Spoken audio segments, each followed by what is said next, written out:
परम आदरणीय सभाध्यक्ष पंडित धर्मानंद झा जी, कार्यक्रम के संचालन कनिहार आदरणीय भाई पंकज झा जी, कार्यक्रम में उपस्थित अंतर्राष्ट्रीय दहेज मुक्ति अभियान और खास के मिथिला राज्य निर्माण के ओजस्वी संरक्षक नेतृत्वकर्ता आदरणीय भाई श्री प्रवीण नारायण चौधरी जी, मिथिला राज्य निर्माण सेना के माननीय अध्यक्ष आदरणीय श्री श्याम बाबू, बम्बई से आयल आदरणीय श्री संजय मिश्रा जी,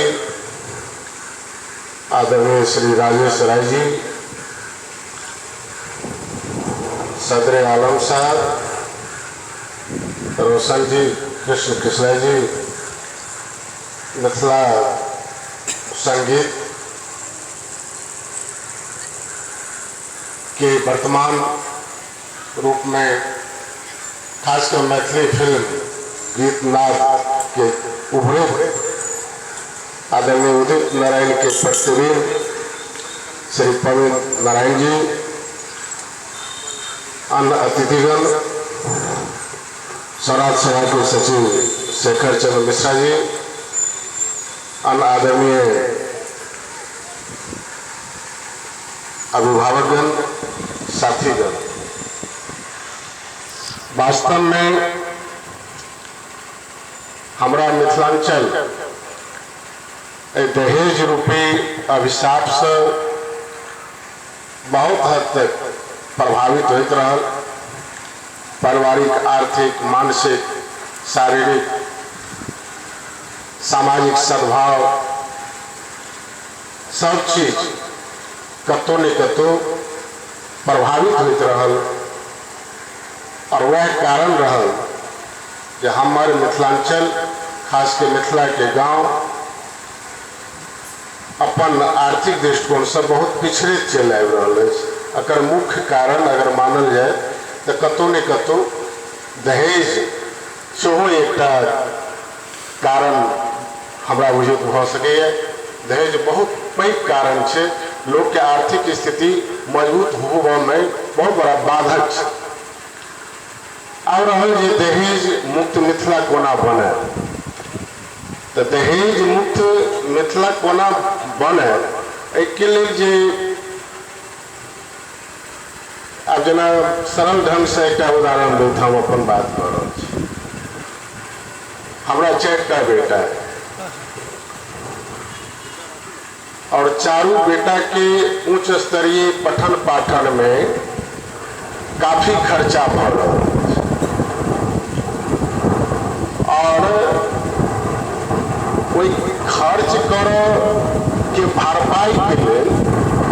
भविष्य में एकटा हमरा संतुष्टि के लिए हमेशा आत्मीय रूप से संतुष्टि एहि बात तक आबैत रही है कि पढ़ लिख लेत नहीं तो जिते लागत लागल एकरा पढ़वे लिखवे में ओ अगला विवाह में हमरा हौसला जाए तो एकटा संतुष्टि, आत्मसंतुष्टि बढ़े गई। ओकरा पाछा खर्च करो में अपना अपने एकटा प्रबलता, एकटा जोर मारत रही है जे चलू ना आग सुध सहित हमरा विवाह में एकरा दहेज भइए जाए। लेकिन इ तो लड़का पक्षक बात है। अगर मान के चलिए हमरा 2टा लड़की है, वर्तमान परिवेश में ओकरो नीक ढंग से उच्च स्तरीय शिक्षण प्राप्त होई, ओहो ओकरो जीवन अपना ढंग से निर्माण होए, ओहो बढ़िया पद प्राप्त कर सके, ओहो एकटा प्रतिष्ठित जीवन जी सके, ओकरो लेल एकटा माय बाप के रूप में कर्तव्य बने छे जे नहीं बेटा के तो पढ़वे छी, बेटियों के पढ़ावी। जे ढंग से वातावरण के निर्माण भेले है वही क्रम में अगर हम बेटियों के पाछा अगर हम पूंजी लागू छी, ओकरा पठन पाठन में खर्च करे छी, आ विवाह के समय में ओकरा विवाह के लिए बहुत अकूट ढंग चाहिए ओकरा विवाह के लिए, जो ओकरा शादी में खर्चा, जो दहेज, तो वो माय बाप के रूप में निश्चित रूप से एक ही होइत रहे जरा पढ़ा लिखा के हम झूठों को किया खर्च करी। अगर 12 साल 13 साल या विवाह की जब उम्र होते तो अगर वह पैसा हम अगर विवाह करा देंगे। बस लड़की के शिक्षा में जे आप तो नहीं कह चाहिए हरास से, लेकिन उत्साह वर्धन नहीं हो पाबि रहल छै। माय बाप के लड़की के उच्च स्तरीय शिक्षा प्राप्त हो, कोना वो बेटा के अनुरूप ओकरो शिक्षा हो, के लेल माय बाप के विशेष रूप से नहीं दिलचस्पी रहे छै।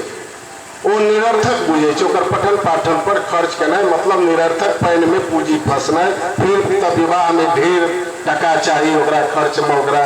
विवाह कराव में एक तरह की स्थिति बन गई है। तो दोनों दृष्टिकोण से निश्चित रूप से दहेज मानवीय जीवन के लिए, पारिवारिक अर्थव्यवस्था के लिए, सामाजिक सद्भाव के लिए बहुत बड़ा विकृत स्वरूप से। तो वही के लिए दहेज मुक्ति अभियान के लिए जो शंखनाद कला है, जे आह्वान कला है, जो इनकलाब छेड़ो के लिए हमारे प्रवासी मैथिल भाई दिल्ली में, कलकत्ता में, मुंबई में, विराटनगर में या देश के विभिन्न भाग में अपन बढ़िया जीवन जीवे बावजूद हमारे मिथिलांचल से दहेज मुक्ति हुए के शंखनाद करो के लिए मिथिलांचल के पूज्य ऐतिहासिक धरती स्वराज सभा में एक प्रकार के आयोजन कला है। तो निश्चित रूप से मधुबनी जिला परिषद की तरफ से, मधुबनी समस्त